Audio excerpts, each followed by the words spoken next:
There is a nerve in your body that most people have never heard of and that almost no one in senior health is talking about. It does not run to your legs directly. It does not connect your spine to your calf.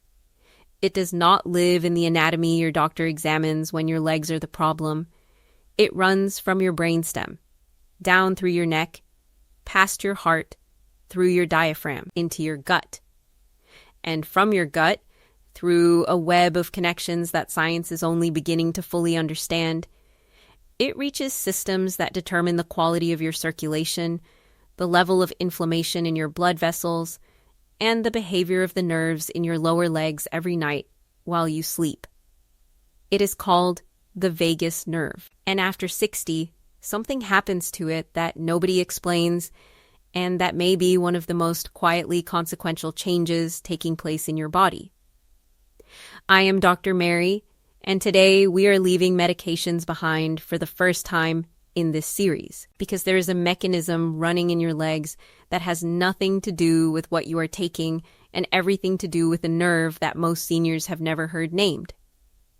Your autonomic nervous system is the part of your nervous system that runs everything without you having to think about it. Your heart rate, your digestion, your blood pressure responses, the diameter of your blood vessels, the level of inflammation circulating in your body. It has two branches working in constant balance. The sympathetic branch, what most people know as the fight or flight system, accelerates, constricts, and prepares you for demand. The parasympathetic branch, the rest and restore system, slows, dilates, heals, and protects. The vagus nerve is the primary highway of the parasympathetic branch. It carries roughly 75% of all parasympathetic activity in your body. When it is functioning well, it dampens inflammation, opens blood vessels, supports digestion, regulates your heart rhythm, and sends calming, restorative signals to nearly every major organ system you have. After 60, something shifts. Research has consistently shown that aging is characterized by a decline in parasympathetic activity specifically, a drop in vagal tone alongside a relative increase in sympathetic nervous system activity. The balance tips. The rest and restore system gradually loses its voice, and the fight or flight system, without the counterweight it used to have, begins to run louder. The consequences of that shift are not dramatic. They are quiet. They look like inflammation that does not resolve the way it used to. Circulation that feels less responsive. Legs that feel worse at the end of the day in ways that are hard to pin to a single cause. And nighttime symptoms that seem disconnected from anything you have done or taken. Stay with me, because the mechanism I am about to describe connects your gut, your vagus nerve, and your legs through a pathway that most doctors have never been asked to evaluate. I want to tell you about a woman I will call Carol. Carol was 69. She was not on metformin. She was not on a statin. She was on a low-dose blood pressure medication and nothing else. Her blood work was consistently unremarkable. Her doctors were consistently satisfied. But Carol's legs had been deteriorating for 3 years in a way that none of her doctors could fully explain. Restless at night, not painful, just unable to settle. A driven, uncomfortable urgency that woke her every few hours. Cold below the knee from mid-afternoon until morning, despite good circulation on Doppler ultrasound. A heaviness that arrived predictably in the evening and left just as predictably by mid-morning. She had been tested for peripheral artery disease, normal nerve conduction studies, borderline but not diagnostic.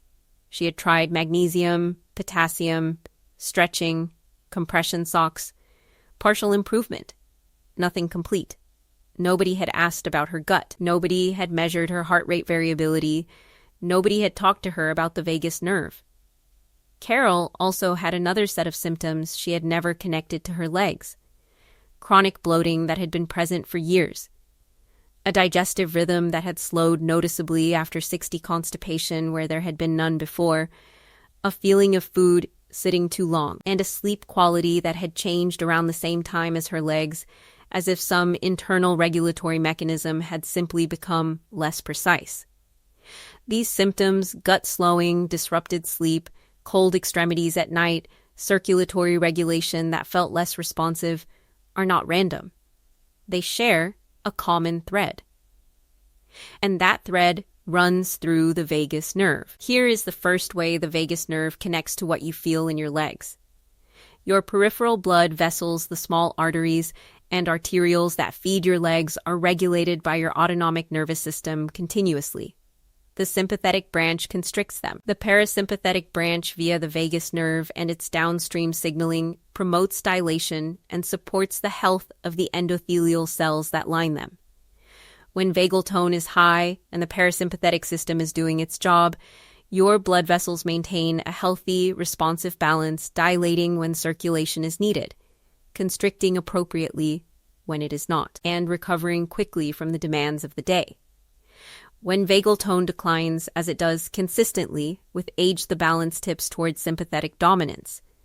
Blood vessel walls become slightly more constricted on average. Circulation to the extremities becomes less robust, particularly during the overnight hours when blood pressure naturally falls and the legs are furthest from the heart. The endothelial cells that line your blood vessel walls, deprived of the vagal signaling that supports their function, begin to show low-grade inflammation. Research has confirmed that reduced vagal output with age is directly associated with endothelial dysfunction, the condition where the inner lining of your blood vessels does not relax, dilate, and respond the way it should.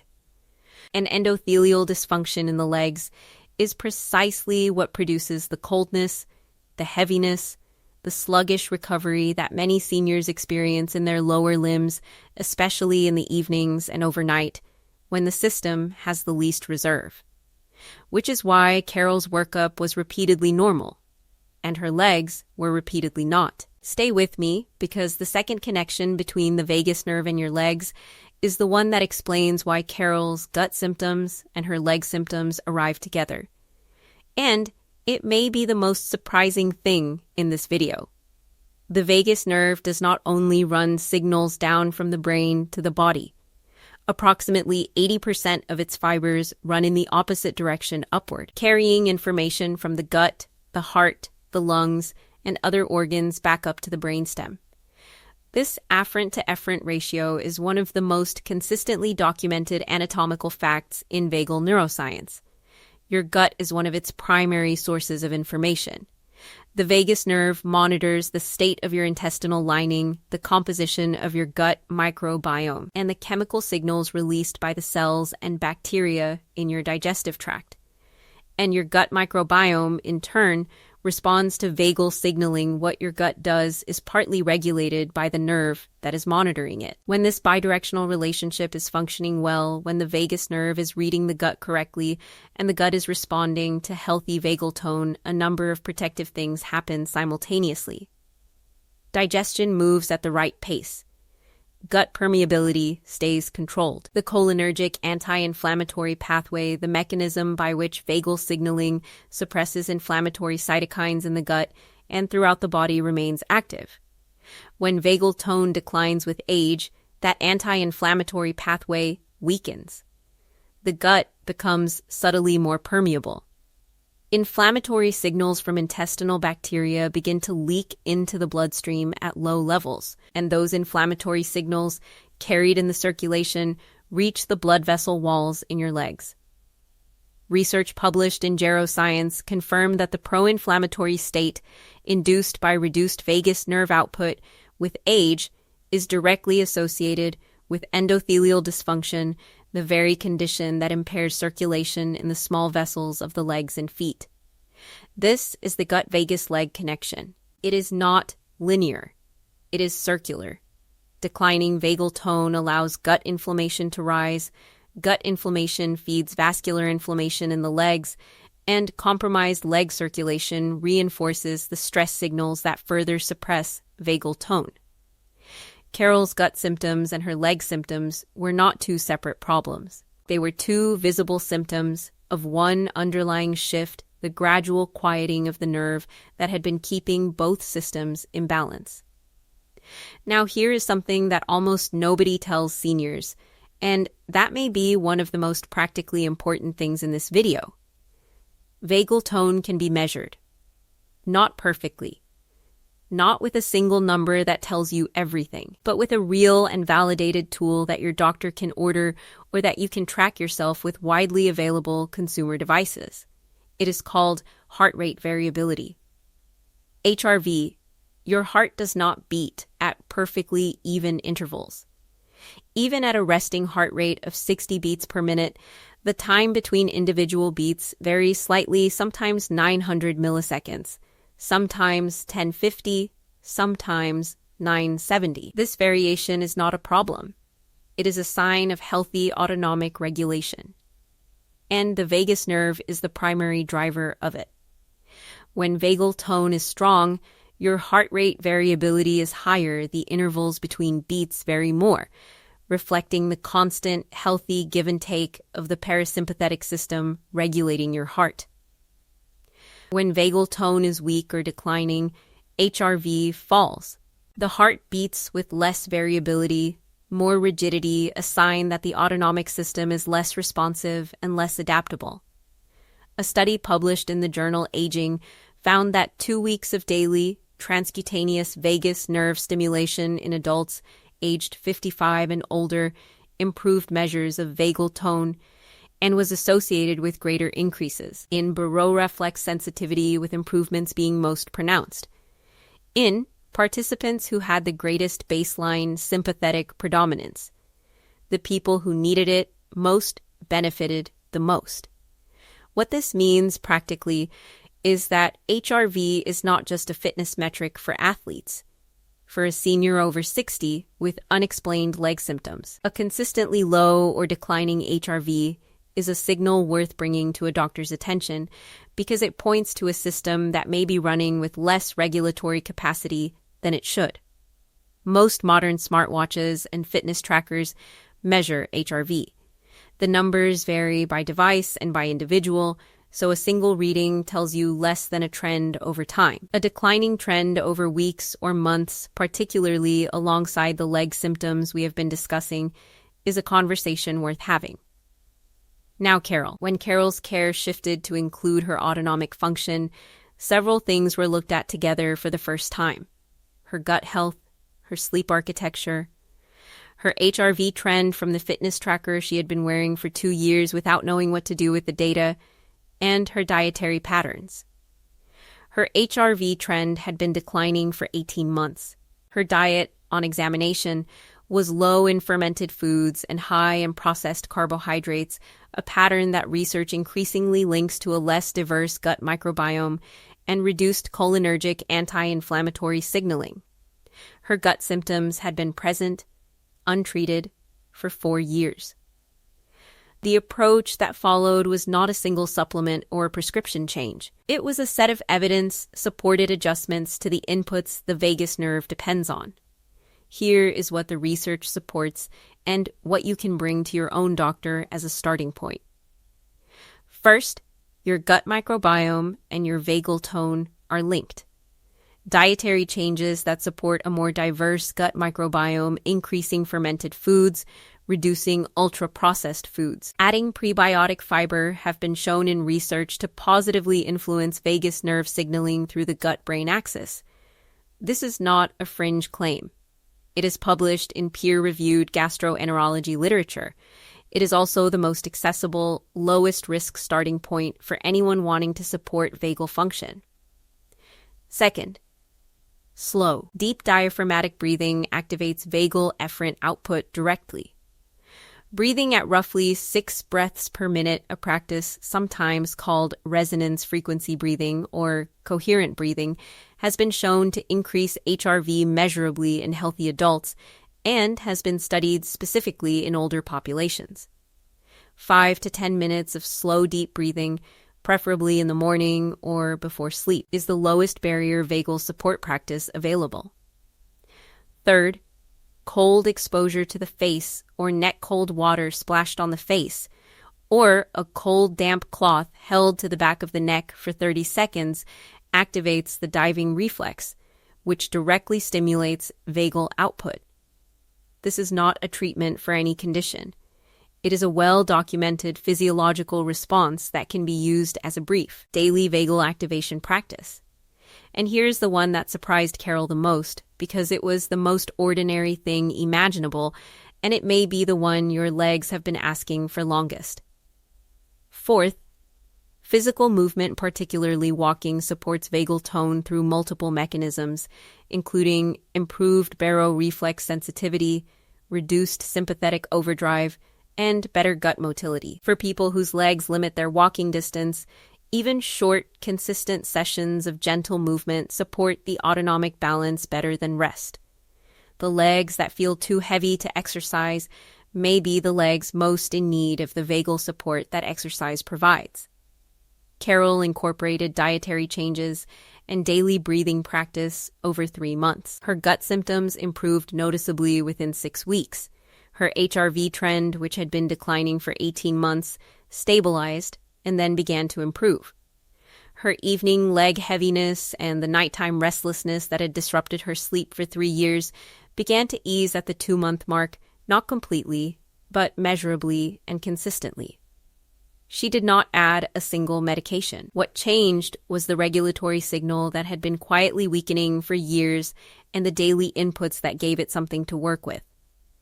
Tomorrow morning, open your phone and type one question: has my HRV been falling? Look at the trend for the past month, not just today's number. If it has been declining, that is the conversation to start at your next appointment, and you now have the language to start it. 3 things to carry with you. 1. What is happening in your legs may not be a deficiency of a vitamin or a mineral. It may be a regulatory signal, the parasympathetic brake on inflammation and vascular constriction that is gradually diminishing with age. Vagal tone declines after 60, tips the autonomic balance towards sympathetic dominance, promotes low-grade inflammation, and impairs the vascular regulation that keeps your peripheral circulation healthy. And unlike a blood test that comes back abnormal, it produces no number your doctor can point to, which is why it goes unexamined. 2, the gut and the vagus nerve have a bidirectional relationship. When vagal tone falls, gut health declines, digestion slows, permeability increases, inflammatory signaling rises. And those inflammatory signals reach your leg blood vessels. The gut symptoms and the leg symptoms that many seniors carry as separate problems may be 2 faces of the same underlying shift. If both arrived around the same time, that timing is not a coincidence. 3, vagal tone is not fixed. It is responsive. Dietary changes that support the gut microbiome, slow diaphragmatic breathing, brief cold face exposure, and consistent gentle movement have all been shown in peer-reviewed research to support vagal function. These are not replacements for medication or medical care. They are inputs to a system that has been receiving fewer of them and that responds when it gets them back. Before I go something for next week, everything we covered today has been about the vagus nerve and its relationship to your vascular system and your gut. But the vagus nerve has another relationship, one that is even more directly connected to the nighttime leg symptoms that have puzzled so many seniors and so many doctors. Sleep itself. And specifically, what happens to the autonomic regulation of your peripheral circulation during sleep after 60 during the hours when your legs are supposed to be resting but often seem to be at their worst? There is a specific stage of sleep where your blood pressure drops, your vagal tone should peak, and your leg circulation should reach its most restorative phase.